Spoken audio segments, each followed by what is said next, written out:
भाई आज ना फिजिकल होके आया हूँ। अच्छा अच्छा, फिजिक्स क्लास होकर आया है? हाँ हाँ, फिजिक्स क्लास में होके आया हूँ। तो भाई मुझे भी थोड़ा पढ़ा देना। हाँ चल ना, आजा तुझे ही पढ़ाता हूँ, चल चल।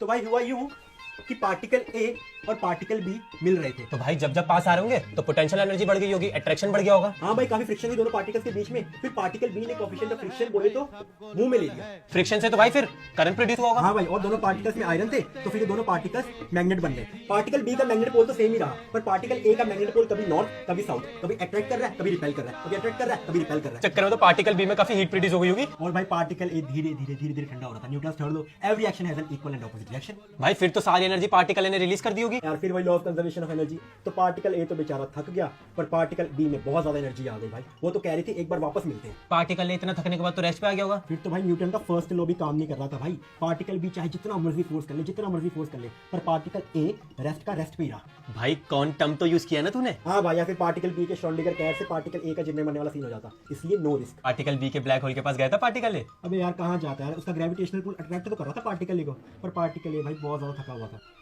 भाई इसको कुछ समझ तो नहीं आ रहा होगा। भाई अगर डिस्टेंस 600 किलोमीटर है, स्पीड 10 किलोमीटर पर मिनट की है, तो ये डिस्टेंस कितने टाइम में ट्रैवल होगा? 60 मिनट में भाई। तो 60 मिनट कितने होते हैं? घंटा। घंटा को समझ नहीं आ रहा होगा।